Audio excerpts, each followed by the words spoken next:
What is it like to have support of booksellers for a debut novel? Oh, I mean, it changes your life. It truly does. And I mean, as someone who has depended upon recommendations from booksellers my whole life, I feel that my life has been permanently enriched by the kind of careful curation of thoughtful booksellers.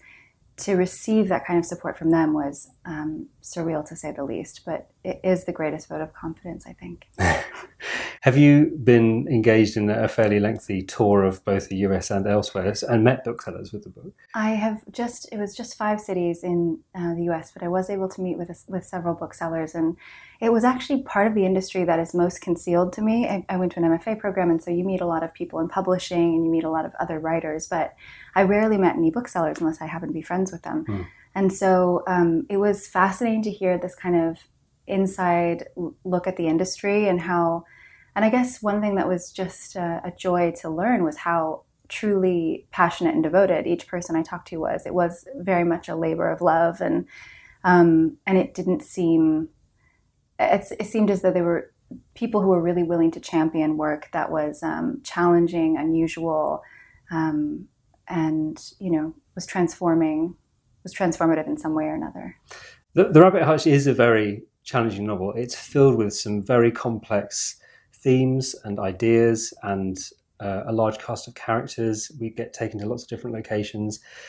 And after reading it, I wondered where you had started. Well, I think it started with reading. I was reading The Quick and the Dead by Joy Williams, which is a polyphonic novel. And then I very quickly read a bunch of other contemporary polyphonic novels, and I became increasingly enchanted by the form. I think that the form of a polyphonic novel operates more like an ecosystem where you're sort of trusting the reader to build their own experience, to find the resonances.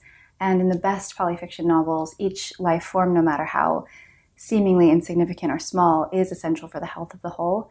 And so the idea of it also seemed to capture sort of for me, the chaotic nature of consciousness, even within one person's mind and body. So I wanted to try out the form, and I also knew I kept being pulled to the post-industrial Midwest, which is where I was born and raised. And I realized that a polyphonic form is great for books whose primary character is not a human being, but rather a place, an idea, an object.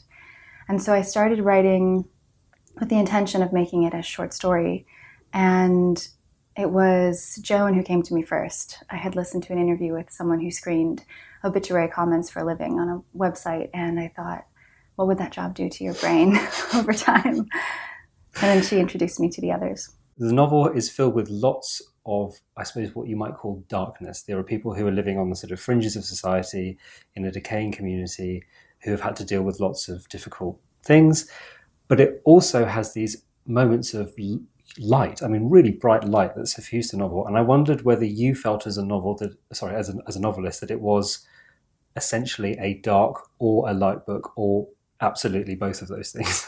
I recently encountered a term from my undergraduate advisor, Joelle McSweeney, who's also a writer, and she says she's drawn to indivisible opposites. And I find that to be a very useful term. I think it's true for me, too. I find comedy and tragedy to be inextricably bound.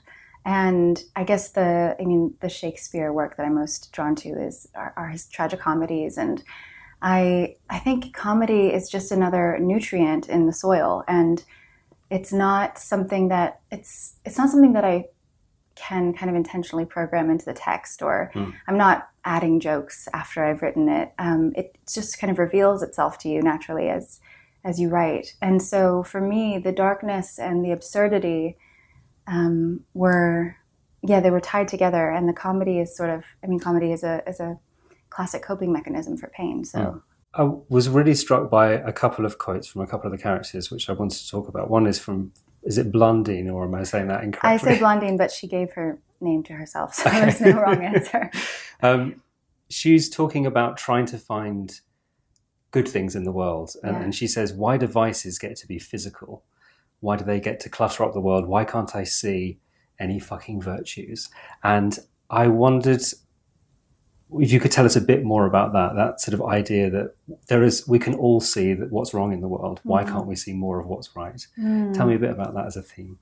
Well, she gets that from a Hildegard von Bingen play. Hildegard von Bingen was a a Benedictine abbess who was born in 1098, and she wrote a play in which all the virtues were merely voices, and the vices were physical actors.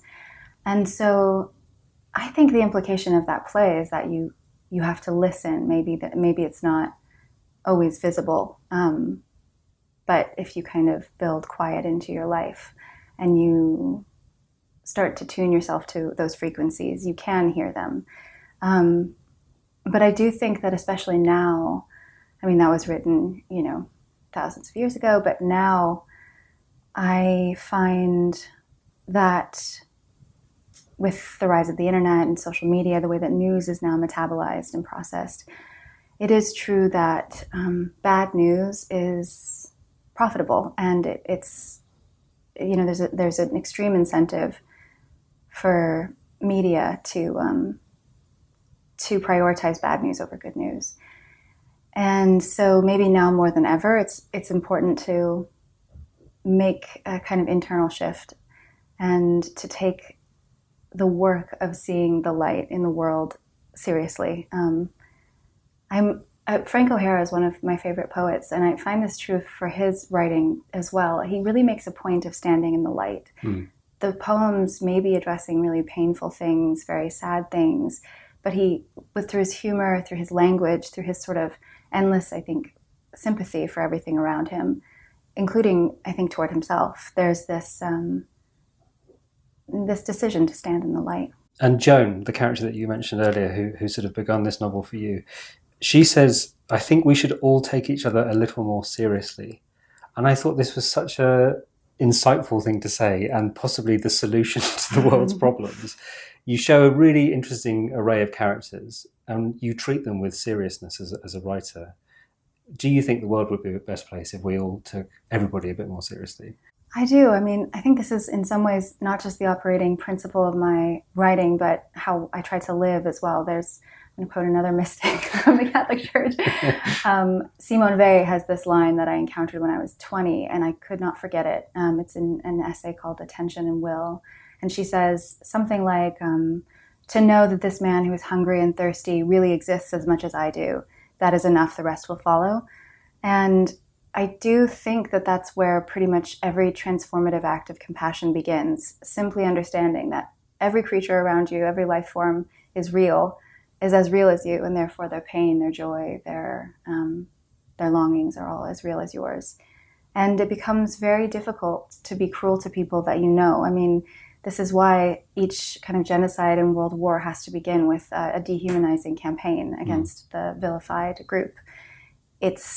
Unless you start to treat, as long as you see someone as human, as real as you, and even I think this applies to non-human animals, if you can see them as real creatures whose pain is real, it's very hard to mistreat someone. We've mentioned Joan and Blandine. There are plenty more characters for readers to get to know, but as I say, you do treat all of them as very important individuals, and I think that's one of the reasons why the book hits home so hard. So Tess, thank you so much for talking to me briefly about it. Thank you for having me.